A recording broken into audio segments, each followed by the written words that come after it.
지난 주간에 일본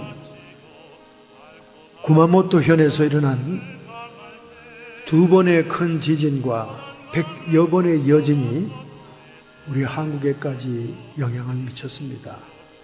부산과 포항이 흔들렸고 심지어 서울까지도 그 느낌이 전달될 만큼 위협적인 지진이었습니다.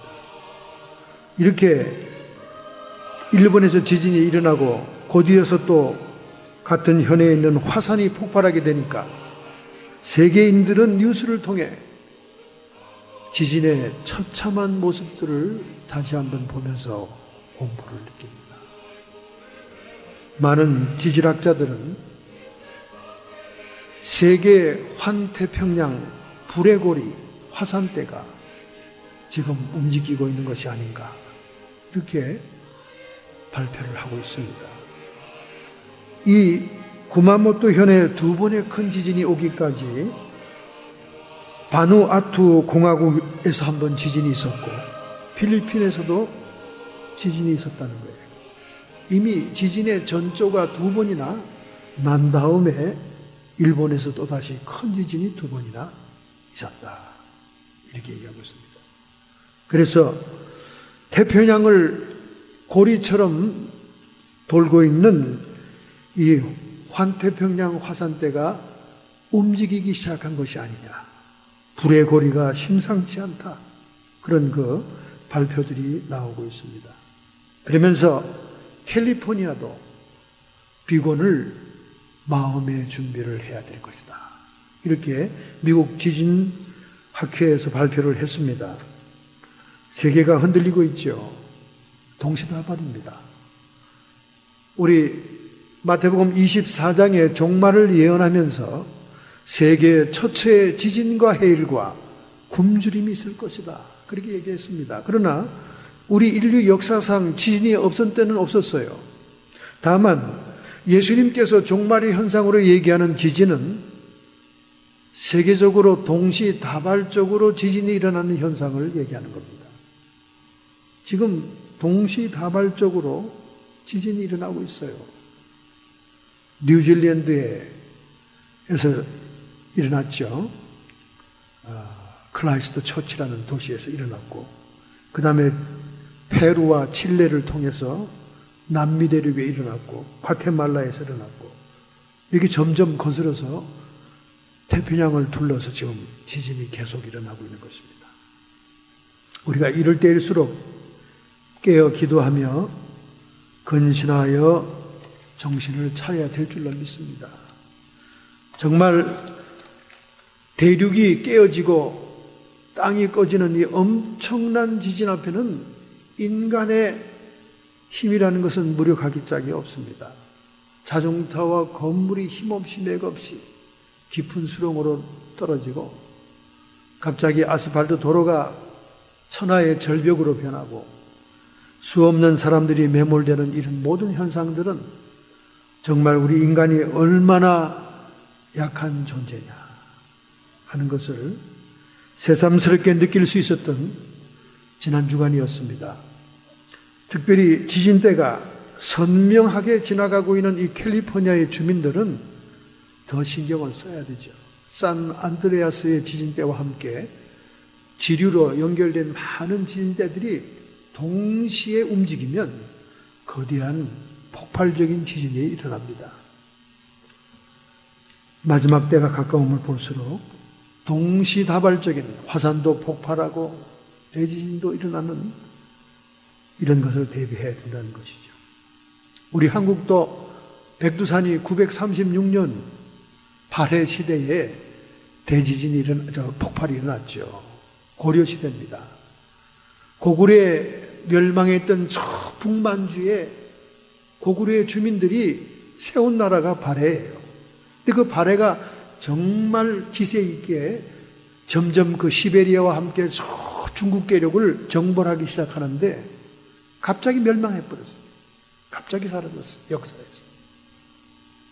그 근거가 무엇이냐? 백두산의 폭발입니다. 백두산이 폭발해서 5m 정도의 지진자가 쌓이니까요. 고대 사회는 농경 문화 사회입니다. 농사를 지을 수 없으면 국가의 기세가 꺾이는 거죠.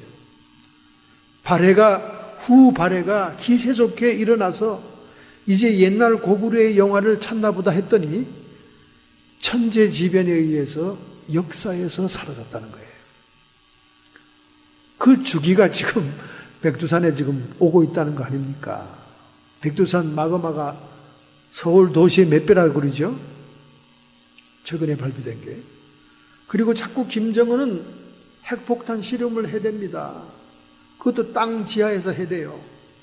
그러니까 백두산의 마그마를 지금 자극하고 있는 겁니다. 핵폭탄은 인조 지진을 일으키잖아요. 핵폭탄 터질 때마다 지진의 4점 몇 지진이 일어납니다. 4.0 뭐 이렇게. 그러면 인공 지진이지만은 자꾸 흔들어 대니까 백두산에서 수십 킬로밖에 안 떨어져 있는 거기서 하니까 이 백두산의 마그마가 지금 자꾸 움직이는 겁니다. 그래서 백두산 정상에 가면 거기에 유황가스가 나오고 있고 막 온천물이 부글부글 끓는 그 마그마에서 나오는 그 징조가 너무나 선명하다는 거예요. 그래서 이제 중국, 일본뿐만 아니라 한국뿐만 아니라 영국, 미국 지질학자들이 관심을 가지고 엄청난 과학적인 장비로 측량을 한 결과 마그마가 들끓고 있다는 것입니다. 그런데 김정은은 지금 또 제5차 핵폭탄 실험을 준비하고 있으니 또 백두산을 자극합니다.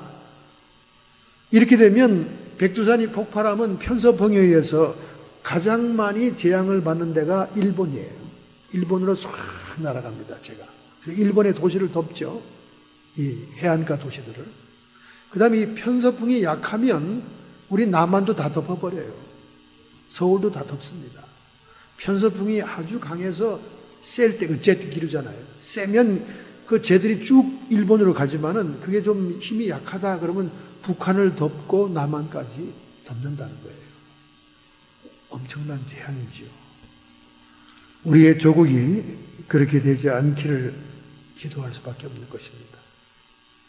최근에 또 한 가지는 IS 이슬람 테러단이 연합군의 공격에 의해서 그 본부와 뿌리가 지금 뽑히게 될 지경이 되었어요. 그래서 지난 주간에 캐리 국무장관이 이라크를 방문했죠. 그래서 이라크 사람들에게 아예 그냥 발본색원을 해라. 기세를 다해서 완전히 우리 이슬람 테러단을 뿌리 뽑자. 이렇게 회담을 하고 왔다는 거예요. 그런데 이슬람 이 테러단은 최근에 트위터를 통해서 막실 모샤르라고 하는 이 테러단원이 트위터를 통해서 우리는 결코 우리만 죽지는 않는다. 그렇게 발표를 한 거예요. 우리는 리오데자네이로 브라질의 올림픽을 엉망으로 만들 것이다. 세계가 자신들을 뿌리 뽑으려고 달려들고 있으니까 우리는 그냥 안 죽는다 그 말이죠.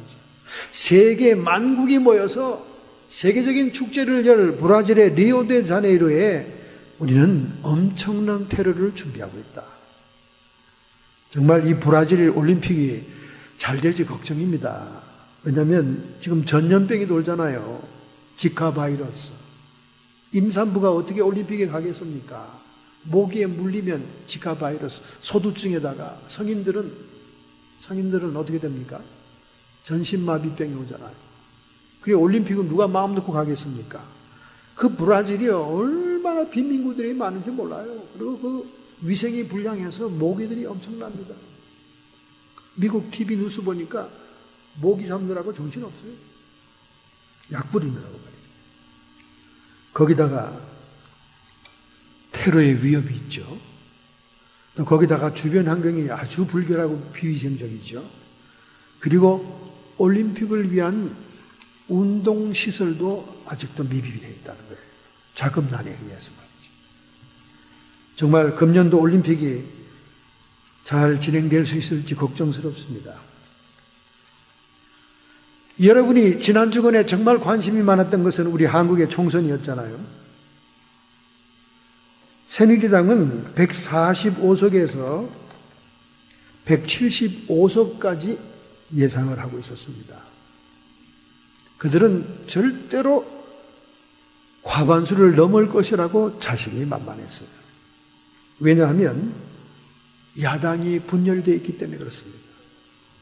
그래서 그들은 너무나 민심을 읽지 못했다. 정말 민심을 읽지 못했던 것은 새누리당뿐만 아니라 언론도 읽지를 못했고 여론조사들도 읽지 못했다는 거예요. 여론조사가 하나도 맞은 게 없었다는 거예요. 하나도 맞은 게 없었다는 거예요. 그만큼 민심이 어두웠다는 거예요. 왜냐하면 너무나 여당에게 유리한 구도였기 때문에 그렇습니다. 그러나 결과는 어떻게 됐습니까? 결과는 한석 차이지만은 제1당을 더민주당에게 넘겨줬잖아요. 문재인 씨가 호남의 민심을 잃었고 또 국민의당이 야당을 분열했고 모든 것이 새누리당에게 유리한 때였기 때문에 그들은 못 따도 145석이고 잘 되면 175석이다. 이렇게 속으로는 콧노래를 불었던 겁니다. 그런데 어떻게 됐습니까? 새누리당이 너무나 자만하고 공천 파동에서 추태를 벌였죠. 그래서 이 30대 젊은 층이 새누리포를 찍을 거를 국민의당을 찍었다 그 말이에요. 결과를 뚜껑을 열어보니까 더민주하고 국민의당이 분열된 게 아니라 새누리당 표가 국민당으로 갔다 그 말이죠. 그리고 보수 장년층들이 정말 꼴사나운 공천 파동을 지켜보면서 투표를 안 했다는 거예요. 그렇게 되니까 제1당을 넘겨주게 됐습니다. 물론 7명이 지금 복당한다고 그러니까 제1당은 다시 찾을 수 있겠습니다만 이렇게 오만하고 자만해서 정말 국민들의 회초리를 맞은 거죠. 여러분 지난주 이런 사건을 보면서 어떤 생각을 했습니까? 저는 당장 생각이 떠오르더라고요. 그래서 오늘 설교가 이렇게 된 겁니다. 본문이 정해진 거예요. 오만하고 자만하면 채찍을 맞는 겁니다. 예수님 당시에도 유대인들이 오만하고 자만하기 짝이 없었어요. 자기들은 선민이니까, 자기들은 아브라함 자손이니까 당연히 하나님 나라에 들어간다는 거지요. 당연히 들어간다는 거죠. 저는 이 생각이 딱 떠오르더라고요. 이번 주일 설교는 바로 이거구나. 하나님 나라에 있는 자가 누구냐? 하나님의 나라에 참여할 자가 누구냐? 유대인들이 예수님 당시에 너무나 자신만만한 얼굴로 주님을 대한 거예요. 우리는 아브라함의 자손. 아브라함의 자손. 우리는 당연히 하나님 나라 백성. 자만했던 거예요. 그럼 주님은 답변이 뭡니까? 구원을 얻을 자가 적느니라. 좁은 길로 가라. 오늘 본문의 말씀 아닙니까? 유대인들의 자만심과 확신을 깨트리는 그런 말씀이었어요. 저는 이 생각이 딱 떠오르더라고 벌써. 선거에 지는 새누리당을 보고 이 생각이 딱 떠오르어요.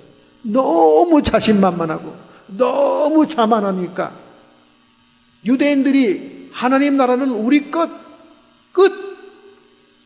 예수님은 아니라는 거예요.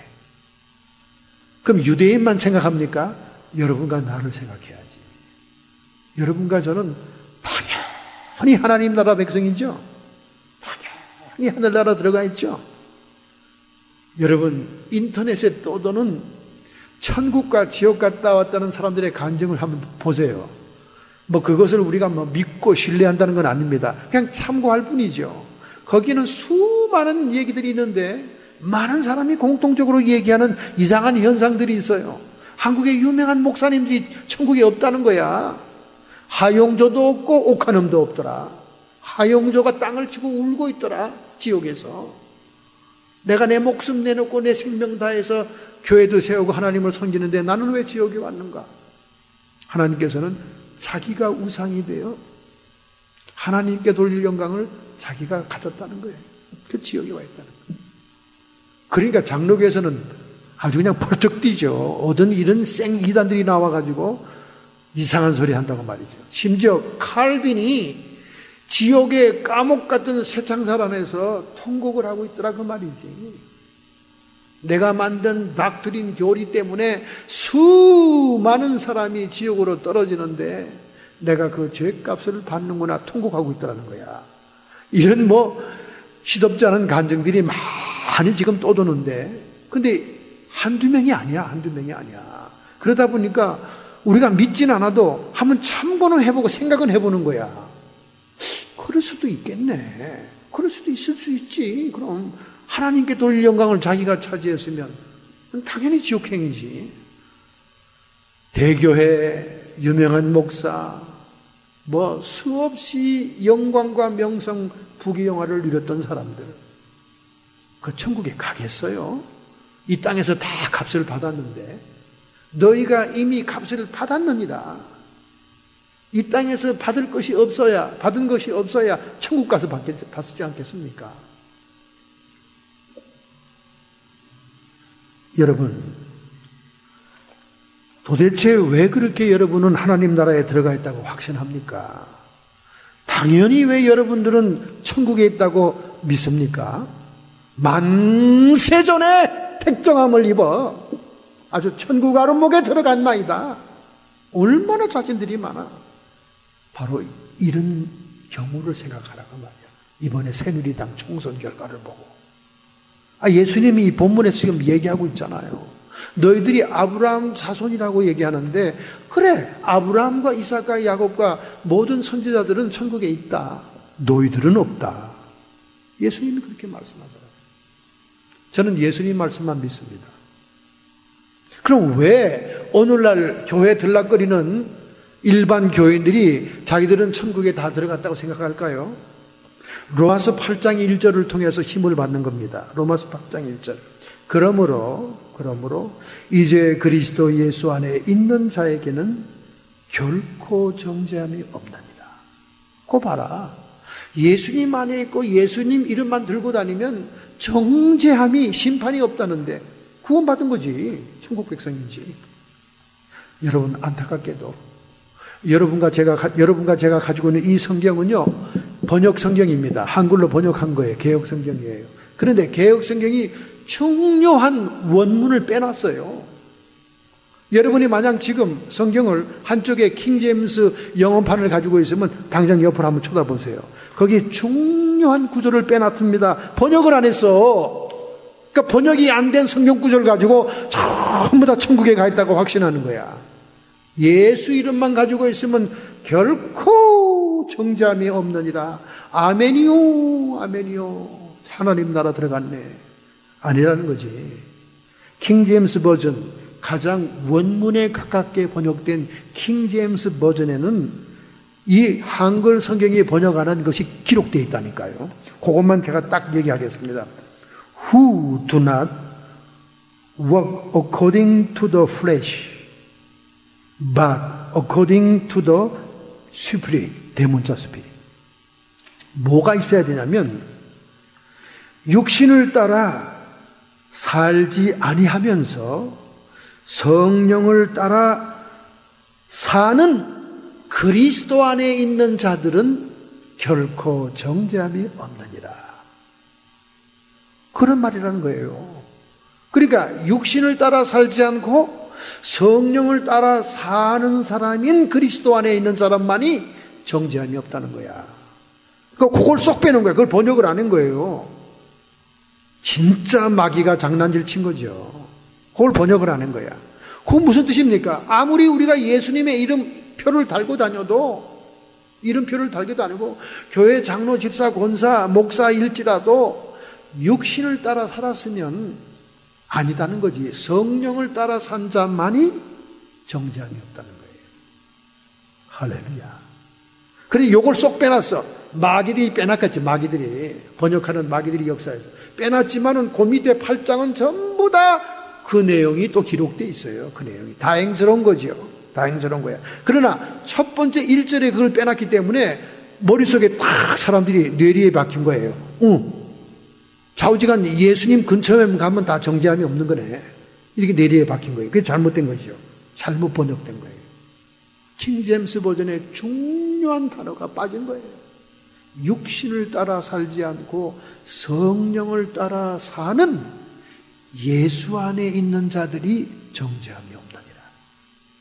오늘날 예수 이름표 들고 다니고 예수 직분을 들고 다니면서 교회 안에 수십 년 동안 다니며 교인 생활한 사람들 가운데 육신만을 따라 사는 사람이 얼마나 많습니까? 대문자 스피릿, 성령을 따라 사는 방법을 모르는 사람이 얼마나 많습니까? 성령을 따라 살지 않았는데 어떻게 구원받아요? 어떻게 천국 가고 어떻게 하나님 나라 백성입니까? 사도 바울의 서신은 예수 그리스도의 행적과 말씀을 신학적으로 정리한 겁니다.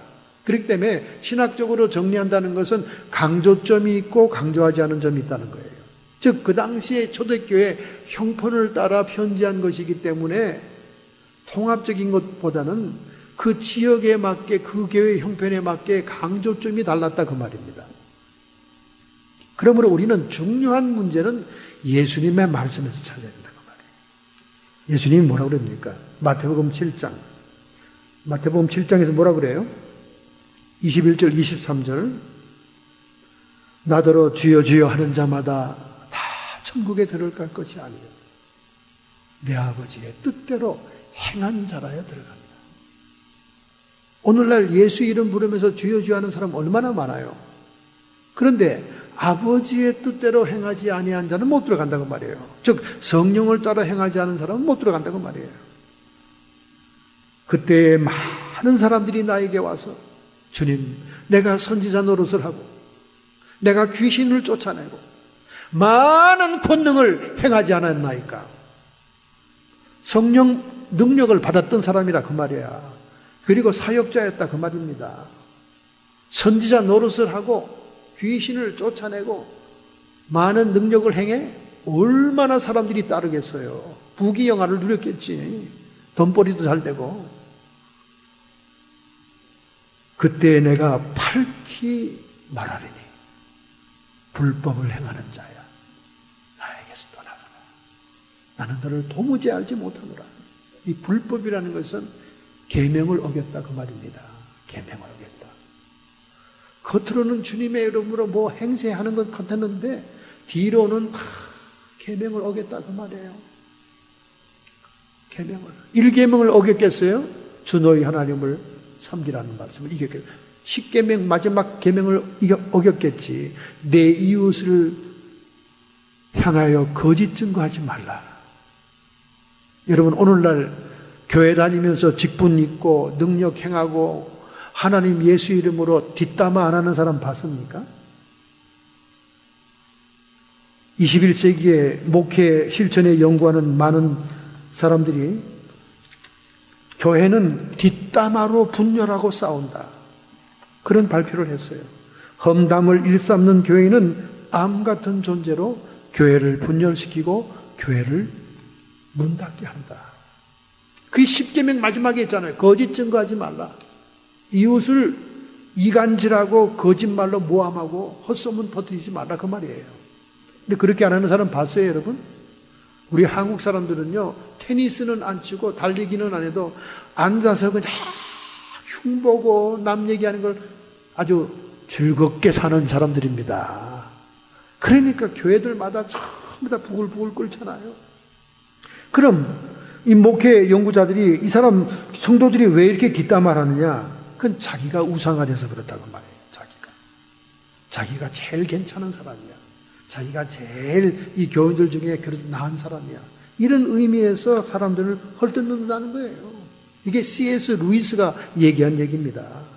C.S. 루이스가 왜 사람들이 교회에서 예수님을 모시고 십자가의 정신으로 산다면서 뒷담화하고 교회를 분열시키고 교회를 혼란시키고 교회를 문 닫게 하느냐? 그것은 자기 우상화다. 내가 제일 괜찮은 사람이야. 내가 교인들 중에 제일 나은 사람이야. 그래서 그 사람들을 자꾸 이간질시키고 거짓말한다는 거예요. C.S. 루이스의 말입니다. 그러니 예수님 말이 맞죠. 불법을 행하는 자야 나에게서 떠나가라. 십계명조차도 지킬 수 없는 사람들을 떠나가라고 말해요. 떠나가. 예수님 말씀에 분명히 교회 열심히 나오고 능력 행하고 사역자들 가운데 쫓김을 받을 자, 지옥 갈 자들이 있다고 얘기하는 거예요. 그것뿐입니까? 많죠. 성경에도 히브리서 6장 4, 6절입니다. 한번 빛이 멀었고 하늘의 은사를 맛보고 타락한 자들은 다시 새롭게 하여 회개할 수 없나니 이는 자기가 하나님의 아들을 다시 십자가에 못 박아 현저히 욕보입니다.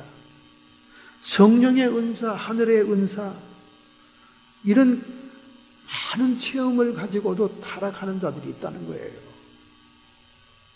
그런데 칼빈의 제자들은 뭐라 그럽니까? 한 번 영혼은 영원한 구원이다.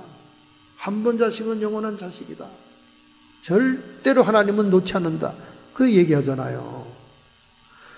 하나님의 전지성에서, 하나님의 통치성에서 바라볼 때는 어떤 사람이 기복 있고 주기를 따라 타락했다가 회개했다가 해서 결국은 천국 갈 자, 하나님은 아시죠. 하나님이 안다고 해서 내가 그렇게 택정함을 입고 그렇게 갈 것이라고 장담해서는 안 되지. 하나님의 입장하고 사람의 입장이 다른데, 여기 보면 은사와 하늘의 비침을 받고도 타락한 자들이 있다는 거예요. 히브리서 10장 26절 27절 우리가 진리를 아는 지식을 받은 후에 짐짓 죄를 범한 즉 다시 속죄하는 죄가 없고 오직 무서운 심판을 기다리는 것과 대적하는 자를 소멸할 맹렬한 불만이 있으리라. 진리를 아는 지식을 갖고도 죄를 짓는 자는 용서함이 없다는 거죠.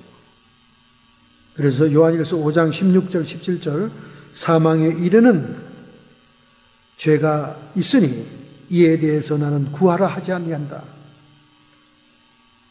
사망에 이르는 죄가 있다는 거예요. 용서받지 못할 죄가 있다는 거죠. 우리가 닥트린 교리에서는 고범죄라고 얘기합니다. 고범죄, 고의적으로 짓는 죄, 또 성령을 회방한 죄, 죽음에 이르는 죄지요. 이렇게 우리 주님과 히브리서 기자는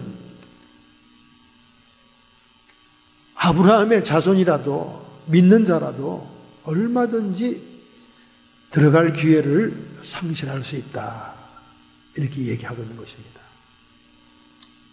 자, 그러면 오늘 본문의 예수님의 말씀을 통해서 그럼 누가 하나님 나라에 있는가 그 말입니다.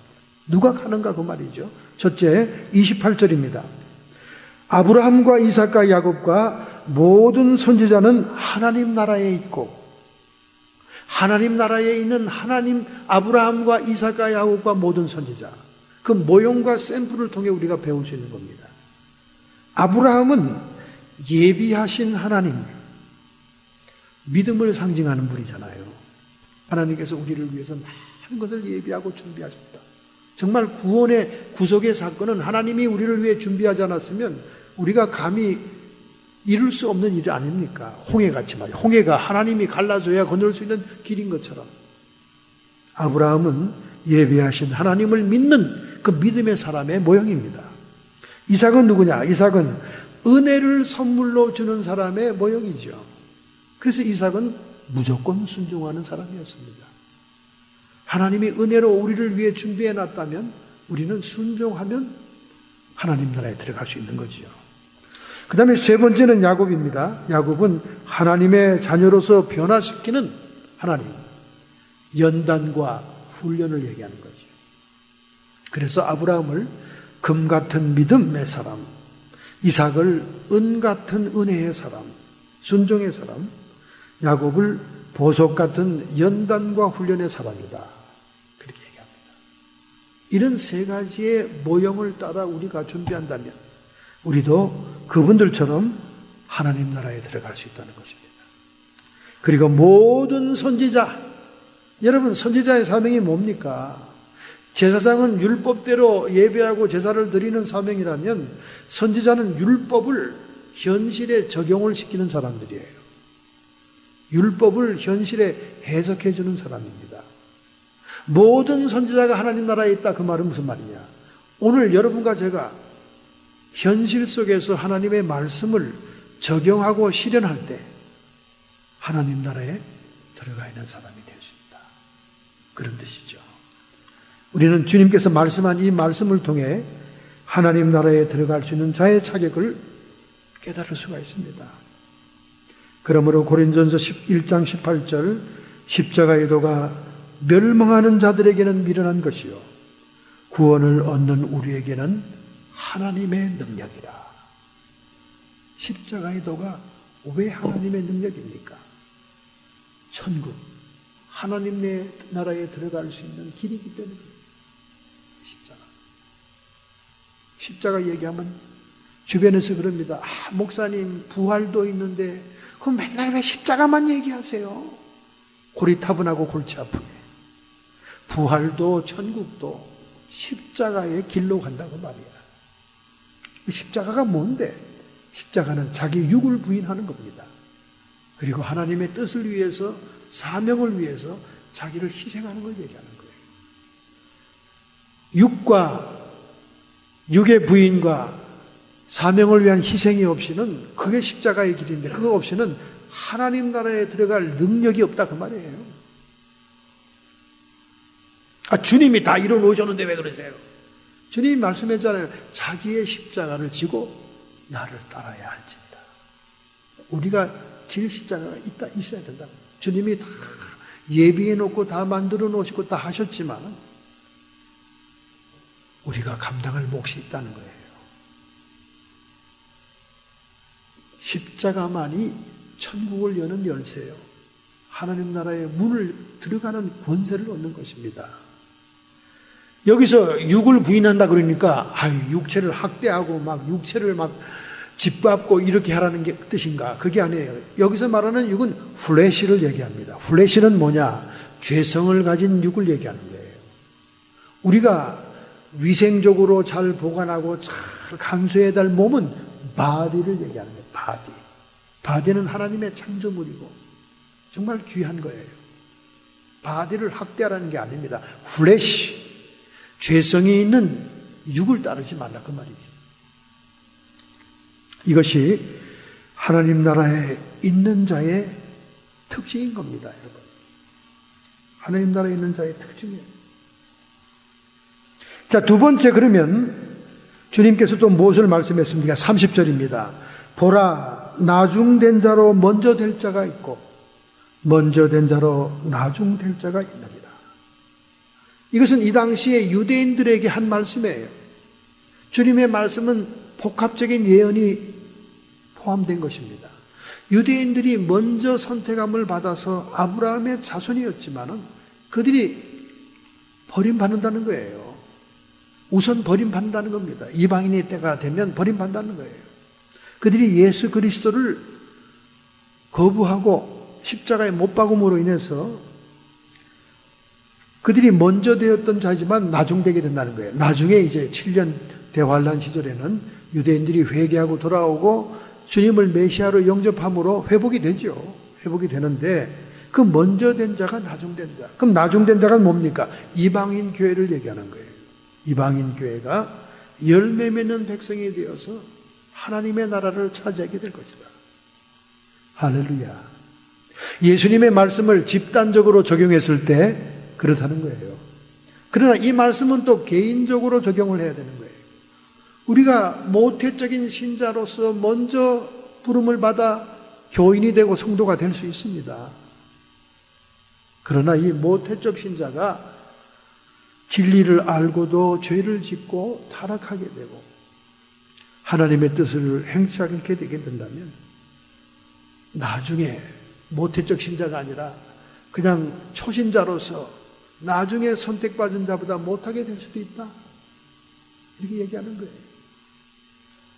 새누리당이 제2당이 될 수 있고 더민주와 국민의당이 더 커질 수도 있다. 이 말이에요. 쉽게 말해서.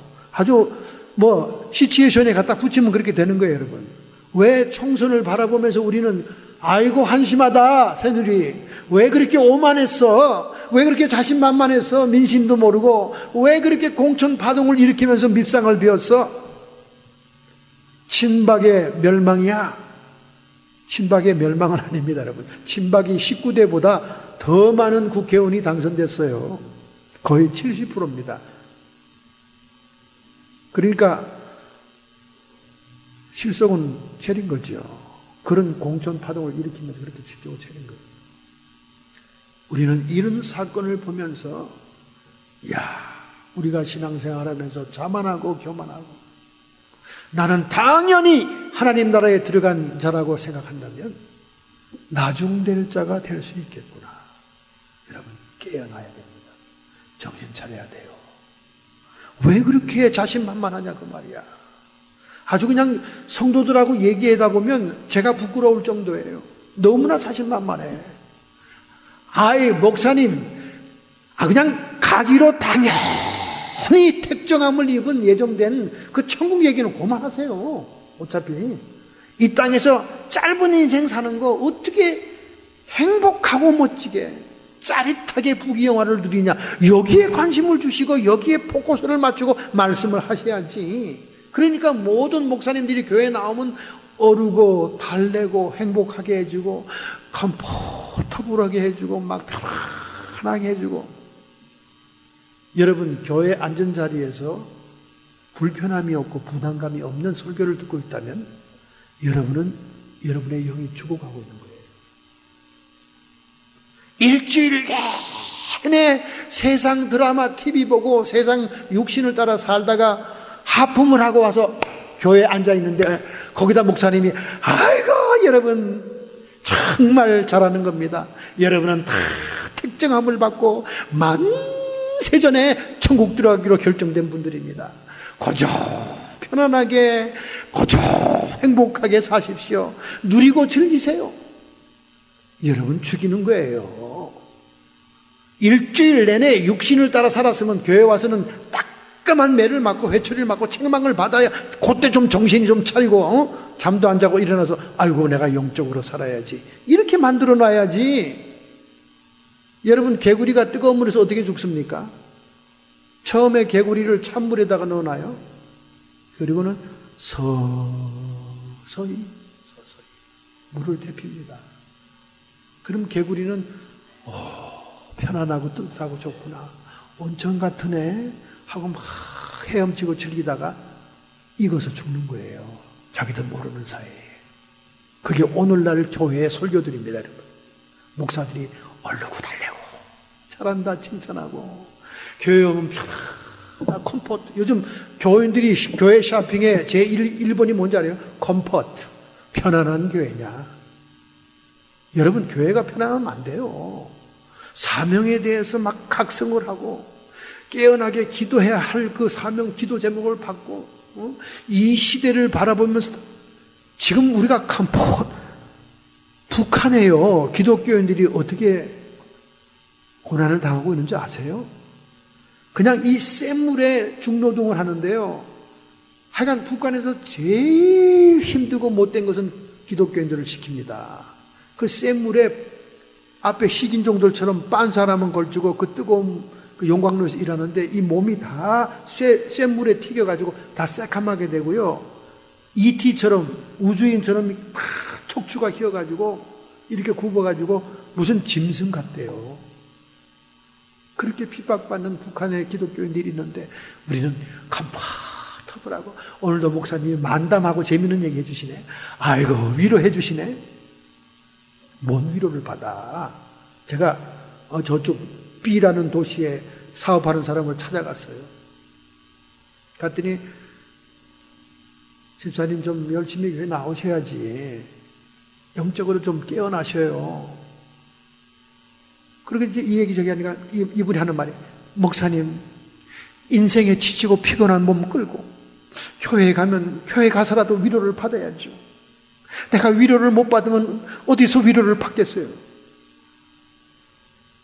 위로는커녕 제가 이렇게 부드럽게 얘기하는 것만 해도 참 제가 절제하는 겁니다. 무슨 위로, 교회도 안 나오는 인간인데 귀 싸다기 때리고 와도 현찮지. 정신 차리라고. 무슨 또 위로를 바래 도대체. 뭘 했다고? 육신을 위해서, 썩어진 것만을 위해서 자기 영을 돌아보지 않고 교회도 안 나오는 주제에 뭔 또 위로야. 위로기는. 정신들 차려. 아주 하나님 나라는 다 가 있는 줄 알아. 전부 다 안방에 들어있는 줄 알아요. 아닙니다 여러분. 아니에요. 이런 설교를 들어야 여러분이 정신 차리는 거야. 수없는 대교회 목사들, 당연히 존경받는 목사님 가 있을 줄 알았는데 천국에 못 갔다는 거 아닙니까? 오늘 주님이 말씀합니다. 좁은 길로 들어가라. 그곳에 가는 자가 많지 않다. 많지 않다.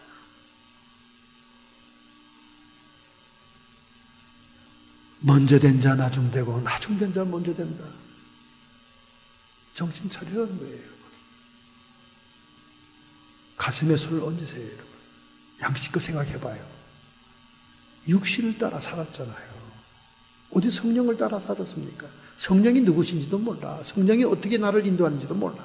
성령을 따라 사는 것이 뭔지도 몰라요. 지가 하고 싶은 대로 하면서 어떤 사람은 성령 그래요. 한 목사님, 성령이 말씀하시는데 이 교회는 나오지 말라 그러네요. 왜요? 예배가 지루하고요. 사람도 없으니까 재미도 없고요. 여러분, 성령이 그렇게 말씀했을까요? 생각해 보세요. 그건 성령이 아니라 집사님 생각이죠. 그건 집사님의 육의 생각입니다. 성령이 그러겠어요? 성령이 약한 교회 도와주라고 그러고, 성령이 헌신하라고 그러고, 희생하라고 그러고, 너 자신의 유익과 너 자신의 즐거움과 너 자신의 사교와 너 자신의 비즈니스보다 하나님의 교회를 위해 희생하라고 성령이 그렇게 얘기하지. 아주 말끝마다 성령이, 아주 남편을 성령으로 조종하는데 아주 이력이 난 사람이에요. 아주 남편이 말 안 듣기로 유명한 분이거든요. 유명한 분이에요. 우리 아버님부터 때부터 아주 그냥 그 머리를 흔드는 분이 있어요, 이 동네에. 근데 그분이 그냥 뻑하면, 여자가 뭐라고 뻑하면 여자를 그냥 차에다 싣고 저 샌디에고에 모텔에다 갖다 놓고 그냥 와버려요. 그럼 거기서 그냥 자기가 알아서 먹고 살아야 돼. 맨날 며칠. 그럼 여보 나 데려가줘, 나 항복했어. 그러면 이제 가서 또 싣고 오는 거예요. 그렇게 강한 남자인데 언제부터 이 남자가 지기 시작했냐면 이 여자가 성령이라고 그럴 때부터 여보 성령이 말씀하는데 이렇게 하면 안 된대, 저렇게 하면 안 된대. 그러니까 이 남자가 아무리 인간적으로 고집이 세도 성령이라고 그러는 데는 또 기가 멍하거든요. 그때부터 따르기 시작하더니 휘어잡혔더라고. 무슨 성령이야, 지 생각이지, 지 얘기지. 성령을 따라 사는 방법조차도 모릅니다. 그런데 성령을 따라 살지 않고 예수 안에 있던 사람들은 지옥 간다는 거예요. 그게 로마서 8장 1절의 말씀이에요. 그거를 킹제임스 버전을 다 번역을 안 하고 한국말이 번역이 잘못됐다니까. 여러분 옆에 있는 영어 성경을 보라니까. 거기 있다니까. 육신을 따라 살지 않고 성령을 따라 사는 예수 안에 있는 자들에게는 정죄함이 없나니라. 얼마나 중요한 말이 빠져 있습니까, 여러분? 잘못된 번역을 가지고 막 지나친 확신을 가지고 만세 전에 택정함을 입어서 하나님 나라에 들어갔다고. 아이고 지옥 백성들아 정신 차려라. 정신 차려. 그래서 장로교인들이요, 목사로부터 시작해서 교인들이 타락한 사람이 너무나 많아요. 너무나 많아. 아주 죄를 지으면서도 당당해. 난 하나님의 자녀이기 때문에 버림받지 않아. 너무 당당해. 저는 같은 동역자인 성직자들도 그렇게 얘기하는 사람 많이 봤어요. 그리고 우리를 불쌍히 여겨요. 루터 목사를 불쌍히 여겨요. 아이고 그렇게 자유함이 없어. 어떻게 여러분, 하나님에 있는 자 십자가의 길로 가야 됩니다. 자기를 부인하고 사명과 하나님의 뜻에 희생해야 돼요. 지난 4월에 2014년 4월에 프랑스 남부 툴루즈라는 지방에 한 집에 2층 다락에서 물이 새기 시작했습니다. 아마 에어컨디셔너에서 물이 나왔던 거예요. 그러니까 할 수 없이 공사를 하게 됐어요. 그래가지고 그 다락으로 열지 않던 문을 부수고 들어갔습니다. 들어갔더니 그 문 벽면에, 그 지붕 벽면이죠, 그림 하나가 깨끗하게 먼지만 쌓여있지 보관되어 있는 거예요. 그래서 무슨 그림이 여기 있나 하고는 그림을 끌고 내려왔어요. 그랬더니 그 그림을 전문적으로 분석하는 전문가인 사람한테, 뒤리갱이라는 미술 분석가한테 갖다 보여줬습니다. 그랬더니 그분이 몇 날 며칠을 많은 현대적인 기법으로 페인트를 조사하고 그림을 사진 촬영해서 연구하더니 발표를 했습니다. 이것은 1604년부터 1605년 사이에 유명 화가가 그린 그림이다 하는 것을 발표했습니다. 그 화가 이름이 카라바조라는 화가입니다. 그 그림 내용이 뭐냐면 외경에 주디스라는 여인이 나오죠. 이 여인이 자기 국가를 구하기 위해서 아시리아가 성을 포위하고 쳐들어왔을 때 미인계를 쓰죠. 자기 그 몸종하고 같이 밤에 술병을 들고 나가가지고 아시리아 장군 폴로페르세스를 같이 이렇게 술 먹고 같이 그 자리를 마련합니다. 그 술 취해서 넘어졌을 때 그 주딧이 목을 자르죠. 목을 자르 자루에 담아가지고 성 안으로 다시 들어옵니다. 그래서 그 예루살렘을 구하죠. 그 유명한 얘기 여러분 외경 성경에 보면 나옵니다. 아주 저희 사모가 너무나 좋아하죠. 너무나 좋아해요. 너무나 좋아합니다.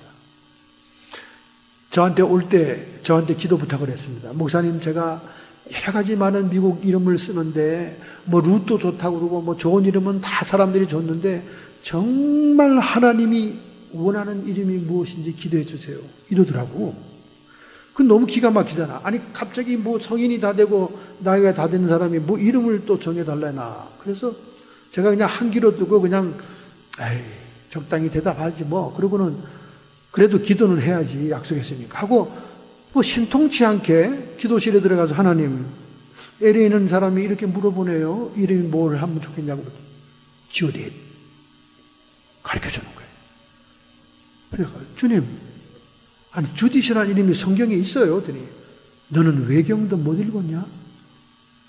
외경이라면 있지. 외경에 있는 이름을 줬어요. 그래서 이 이름을 줬더니 너무나 좋아하는 거예요. 외경을 보면 이 스토리가 나옵니다. 굉장히 재미있는 스토리예요. 적장의 목을 칼로 확 자르는 거지. 그래서 국가를 구하는 여인의 얘기입니다.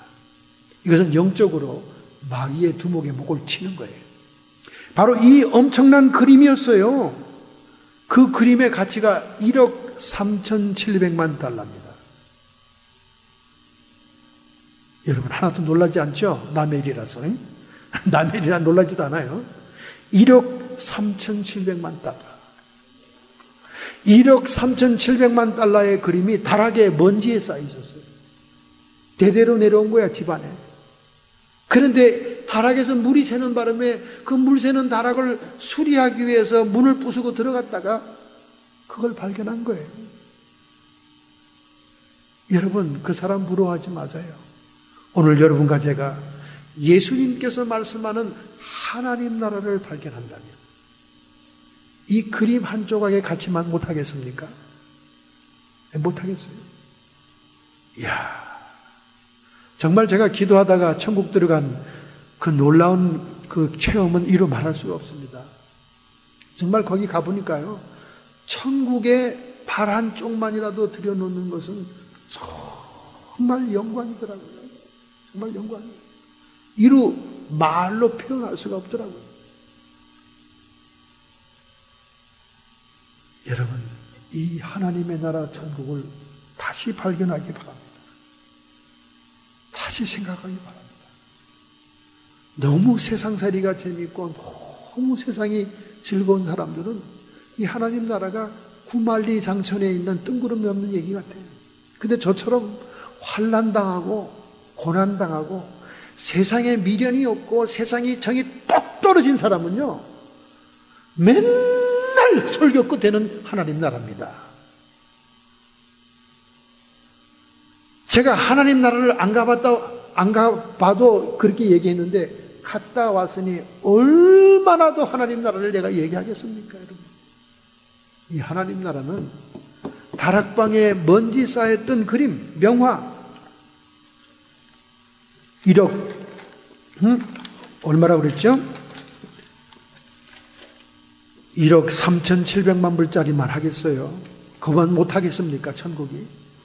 그런데 오늘 성도들은 아무런 감각이 없습니다. 천국 얘기하면 뭔 뜬구름 잡는 얘기를 맨날 목사님은 하시나, 이 땅에서나 재밌게 살다 가시지. 여러분, 그 나라에 가면요, 여기 살던 것은 깜빡 눈을 떴다 감았던 세월밖에 안 됩니다. 거기는 영원한 나라예요. 그리고 이 세상에 개똥밭에 굴러도 저승보다 이승이 낫다고 그러죠, 속담에. 이 땅이 그리 뭐 대단치도 않아요. 저는 그 후부터는 어디 관광지나 놀러 가는 거에 신경을 안 씁니다. 예전에는 유럽 여행을 가도 한 군데라도 더 보고 싶고, 유명한 관광지를 한 군데라도 더 보려고 눈에 불을 켰는데, 천국 한번 갔다 오니까 이 세상 것은 그냥 분토와 같은 거예요. 아무런 가치가 없어요. 안 가봐도 거예요. 그래서 걸어서 세계로 하는 TV만 보면 세계 여행은 다 끝난 거예요. 하늘나라는요, 이 지상의 원본인데 온갖 아름다운 것은 다 있습니다. 말하면 뭐 하겠어요, 여러분에게. 여러분은 그냥 어떻게 해서라도 여기서 좀 잘 먹고 잘 살고 부귀영화 누리고, 자식 새끼들은 잘 되고 말이지, 뭐 이렇게 해보겠다고 생각하고 있는데, 뭔 뜬구름 잡는 맨날 하늘나라 얘기하냐. 하늘나라가 실상입니다, 여러분. 그 나라의 가치는 다락방에서 발견한 그림 하나는 아무것도 아닙니다.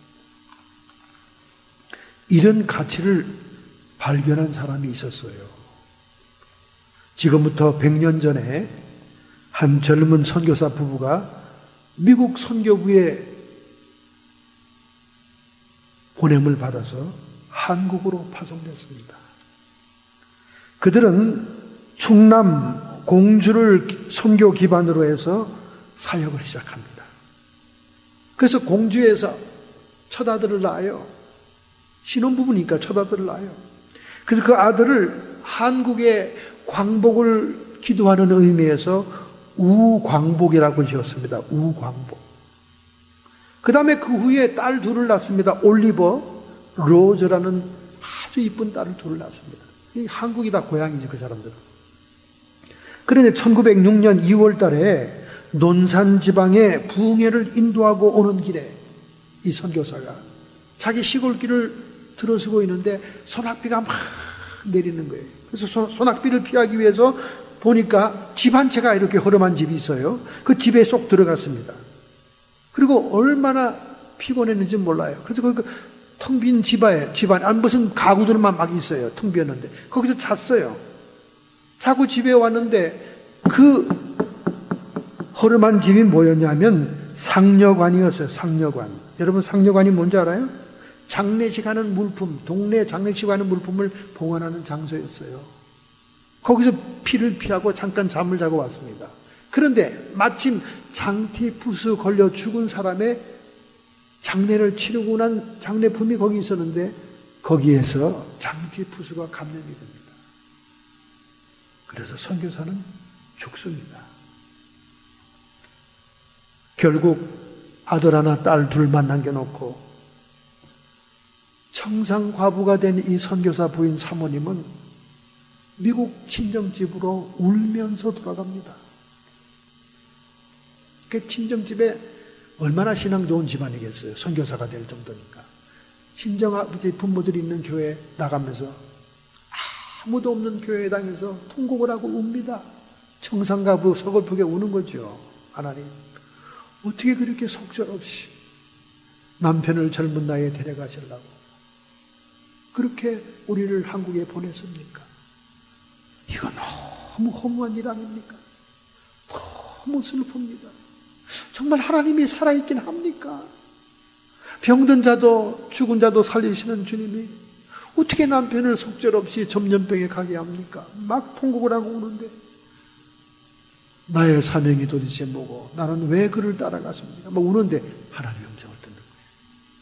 내 남편의 사명을 네가 감당해야 된다. 음성을 듣는 거예요. 그래서 막 통곡을 하고 울었습니다. 그리고 그 2년 후에 아들 하나 딸 둘을 다시 데리고 한국으로 돌아옵니다. 그래서 충청도 공주 남편이 일하던 곳에 다시 왔어요. 그래서 거기서 큰 교회를 세우는 역할을 하면서 그 후에 47년 동안 한국에서 선교사 사역을 합니다. 그런 동안 그 아들 우광복이는 중학교까지 나왔다가 고등학교부터 미국으로 유학을 갔어요. 근데 대학이 끝난 다음에 우광복이가 다시 한국으로 돌아옵니다. 그러나 한국에 돌아와 보니까 자기의 여동생 2명은 다 한국의 풍토병으로 죽었어요. 올리브는 11살에, 로저는 더 어릴 때 죽어버렸습니다.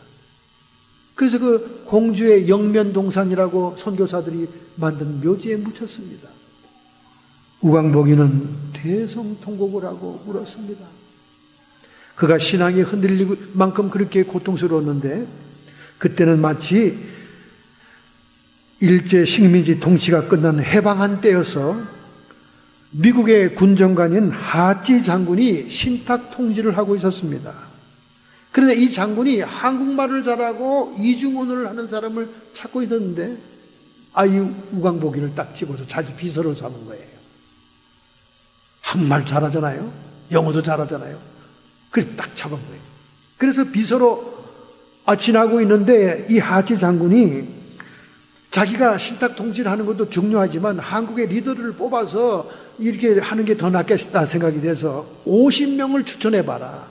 너 한국에서 오래 살았고 그랬습니다. 추천해봐라 했어요. 그러니까 이 우광복이가 어머니하고 의논합니다. 윌리엄 사모님이죠. 어머니한테 어머니 하찌 장군이 50명을 뽑아 추천해달랍니다. 그래서 뽑아서 추천했어요. 그러더니 그 중에 48명은 기독교인이고 2명만 전문직 사람을 뽑아서 추천했더니 하찌 장군이 그 사람들을 다 고용한 거예요. 그래서 문교부 장관에 세우니까 이 문교부 장관은 미신을 타파하기 시작했고 또 국방부 장관을 세우니까 군대 군목 제도를 세워서 군인들을 복음하기 시작했습니다. 그리고 재헌국회에 국회의원들이 모일 때 재헌국회 속기록 제1장 첫 번째 기록에 기도가 기록이 되었습니다. 1948년 5월 30일 이승만은 이윤영 목사에게 국회가 개최할 때 기도로 시작하라고 말했습니다. 국회가 저렇게 엉망이 됐지만은 우리 대한민국 국회는 기도로 시작한 국회예요. 이렇게 사모님이 믿는 자들을 사회 각층에 추천해가지고 그들의 영향이 전국으로 퍼져나갑니다. 그래서 그 당시에는 5%밖에 안 된 기독교인이 10년 만에 500만 명이 되고 10년 또 후에 20년 만에 1000만 명이 되는 거예요. 여러분, 이러한 기적들이 대한민국 정부 건국 초기부터 시작된 겁니다. 하나님이 세우신 나라예요, 우리 조국은. 어떻게 이런 일이 일어났습니까? 야망 있고 인생의 전도가 밝은 젊은 선교사 부부가 우리의 조국 땅에 와서 그들이 가진 환난과 가족들을 잃는 고통을 당했지만 사모님과 그 아들까지 자기를 부인하고 사명을 위해 희생하는 헌신이 있었기 때문에 우리 한국은 이렇게 조용히 세계적인 기독교 국가로 번성하고 일어난 것입니다. 할렐루야. 정말 이 사람들은 하나님 나라에 들어가는 가치를 가장 소중하게, 이 세상의 어떤 가치보다 귀하게 여겼기 때문에 살기 편하고 자기의 가족들이 있는 미국을 등지고 정말 비위생적이고 먹을 것이 탐탁지 않은 한국에 와서 신앙의 뿌리를 심었던 것입니다. 할렐루야. 여러분과 제가 정신을 차려야 돼요. 하나님의 나라는 식은 죽 먹기로 아무나 가는 데가 아닙니다. 오늘 주님께서 말씀해요. 가는 자가 적다. 그러니 너희들이 좁은 길로 가야 갈 수 있다. 어느 누구도 하늘나라에 쑥 들어가겠다고 장담할 수 없어요. 육신을 따라 살면 사망입니다. 성령을 따라 사는 자만이 정죄함을 받지 않고 하늘나라의 백성이 될 줄로 믿습니다. 이렇게 살기로 결단하고 결심한다면 여러분의 가슴에 손을 얹기 바랍니다. 하나님께서 우리의 마음을 보십니다. 하나님께서 우리의 중심을 보고 있습니다. 너무나 많은 가짜 교인들, 가짜 성도들이 천국을 장담하고 있습니다. 정말 잘 믿노라고 하는 자도 자만하고 교만할 때가 얼마나 많습니까? 우리는 시시각각 남은 생애를 온전히 성령의 인도를 따라 살아가는 삶을 살아야 됩니다. 더 이상 이 땅에 미련을 두지 말고 다가올 하나님의 나라의 가치를 두고 바라보며 소망을 삼으며 결단할 때 우리 주님이 여러분이 능력과 힘을 부어 주실 줄로 믿습니다. 하나님, 우리의 결단과 우리의 결심을 받아 주시옵소서. 지금까지 세상에서 사는 것이 즐거웠고 희희낙낙했고 너무나 이곳에 미련과 마음을 두고 살았습니다. 그러나 이제는 하나님 나라의 소망을 더욱 두겠사오니 영광의 나라에 들어갈 수 있는 종들이 되게 하여 주옵소서. 이 시간 성도의 육체와 정신의 역사는 모든 질병들아 예수님께서 치료하시니 깨끗함을 받으라.